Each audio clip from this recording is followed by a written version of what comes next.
ക്രിസ്തു യേശുവിലേവർക്കും സ്നേഹവന്ദനം.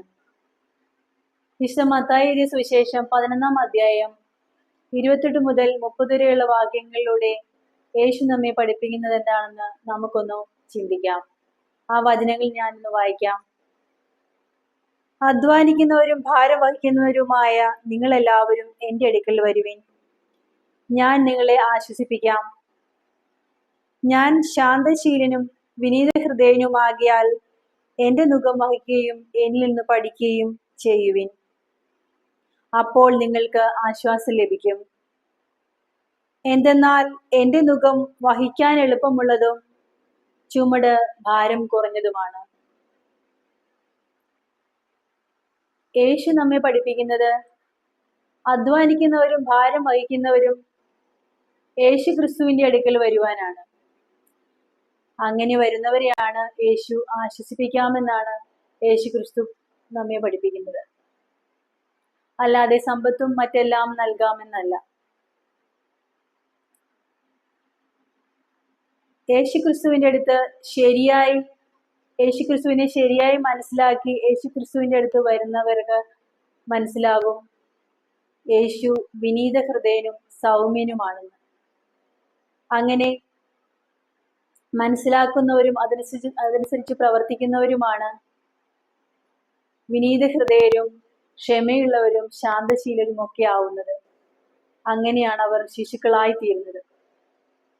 അതുകൊണ്ടാണ് യേശു നമ്മെ പഠിപ്പിക്കുന്നത്, നിങ്ങൾ തിരിഞ്ഞ് ശിശുക്കളെ പോലെ ആവുന്നില്ലെങ്കിൽ സ്വർഗരാജ്യത്തിൽ പ്രവേശിക്കുകയില്ല എന്ന്. ഇങ്ങനെ ശിശുക്കളായി തീർന്നവർ ചെയ്യേണ്ട കാര്യമാണ് എൻ്റെ നുകം വഹിക്കുകയും എന്നിൽ നിന്ന് പഠിക്കുകയും ചെയ്യുവിൻ എന്ന് യേശു നമ്മെ പഠിപ്പിക്കുന്നു.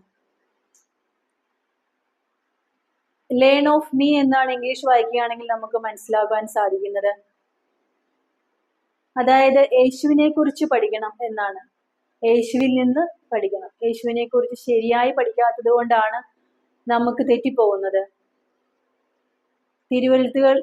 തിരുവെഴുത്തുകളും ദൈവശക്തിയെയും കുറിച്ച് അറിയായകയാൽ നിങ്ങൾ തെറ്റിപ്പോകുന്നു എന്നാണ് നമ്മെ യേശു പഠിപ്പിക്കുന്നത്. യേശു വീണ്ടും പഠിപ്പിക്കുന്നു, ഒരു കാള നിലമുഴുന്നത് എങ്ങനെയാണ്? അതായത് ആ കാളയുടെ ചുമലിൽ ഒരു നുകം വെച്ചു കൊടുക്കുമ്പോൾ അത് ആ നുകം വെച്ചുകൊണ്ട് അത് ആ നിലം മുഴുവനും ഉഴുന്നു. അത് ഉഴുന്ന് തീരുന്നത് വരെ അതിന്റെ യജമാനൻ പറയുന്നത് അതനുസരിക്കുന്നു. പൂർണ്ണമായും അതിന്റെ യജമാനൻ പറയുന്നത് അനുസരിക്കുന്നു. ഇതുപോലെ നുകം എന്ന് പറയുന്നത് ദൈവത്തിന്റെ സത്യവചനങ്ങളാണ്. ഈ ദൈവത്തിന്റെ സത്യവചനങ്ങൾ നമ്മൾ ഹൃദയത്തിൽ സ്വീകരിച്ച് നമ്മൾ അതനുസരിച്ച് ജീവിക്കുമ്പോൾ നമ്മുടെ ജീവിതം നമ്മൾ ദൈവത്തിന് പൂർണ്ണമായി സമർപ്പിക്കുകയാണ് ചെയ്യുന്നത്.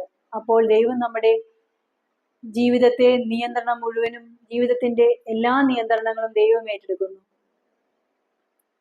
പിന്നെ നമ്മളുടെ എല്ലാ സംരക്ഷണവും ദൈവത്തിന്റെ കരങ്ങളിലാണ്. അങ്ങനെ നമ്മൾ ദൈവത്തിന്റെ കരങ്ങളിൽ പൂർണ്ണമായും സുരക്ഷിതരായിരിക്കും. വീണ്ടും യേശു പഠിപ്പിക്കുന്നു, എൻ്റെ നുകം ലഘുവും എൻ്റെ നുകം മൃദുവും എൻ്റെ ചുമട് ലഘുവുമാണെന്നാണ്. അതായത് ദൈവത്തിന്റെ ഈ വചനങ്ങൾ അനുസരിച്ച് നമ്മൾ ജീവിക്കുമ്പോൾ നമ്മുടെ ജീവിതം വളരെ ലളിതവും സന്തോഷവും സമാധാനം നിറഞ്ഞതും പരാതിയുമില്ലാത്തതുമായി തീരുന്നു. വീണ്ടും യേശു പഠിപ്പിക്കുന്നു, നമ്മുടെ ആത്മാക്കൾക്ക് ആശ്വാസം കണ്ടെത്തുന്നത് എങ്ങനെയാണെന്നാണ്. ഇവിടെ 2 കാര്യങ്ങളാണ് നമ്മൾ മനസ്സിലാക്കേണ്ടത്. നമ്മൾ ഈ ദൈവവചനം അനുസരിച്ച് ദൈവത്തിന്റെ വചനങ്ങൾ ഹൃദയത്തിൽ സ്വീകരിച്ച് അതനുസരിച്ച് നമ്മൾ ജീവിക്കുമ്പോൾ നമ്മുടെ ആത്മാവിന് അല്ലെങ്കിൽ നമ്മുടെ ജീവന് രക്ഷ കണ്ടെത്തുന്നു. ദൈവത്തിന്റെ കൽപ്പനയായ നിത്യജീവൻ നമ്മൾ നേടിയെടുക്കുന്നു. അങ്ങനെ നമ്മൾ ഈ ദൈവവചനം ഹൃദയത്തിൽ സ്വീകരിച്ച് അതനുസരിച്ച് ജീവിക്കുമ്പോൾ നമ്മൾ നിത്യജീവൻ നേടിയെടുക്കുന്നു. അതുപോലെ തന്നെ നമ്മൾ ഈ വചനങ്ങൾ മറ്റുള്ളവർക്ക് പകർന്നു കൊടുത്ത് അവരെയും നിത്യജീവനിലേക്ക് നയിക്കുവാൻ നമ്മൾക്ക് സാധിക്കണം. അതിനാണ് നമ്മൾ പ്രവർത്തിക്കേണ്ടത്.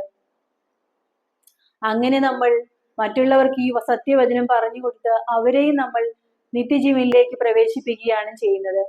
ഇങ്ങനെ നമ്മൾക്കും മറ്റുള്ളവരെ നിത്യജീവൻ നേടിയെടുക്കുവാൻ, മറ്റുള്ളവർക്ക് എല്ലാവർക്കും ഈ സത്യവചനം പകർന്നു കൊടുത്ത് നിത്യജീവൻ നേടിയെടുക്കുവാൻ എല്ലാവരെയും പരിശ്രമിക്കാം.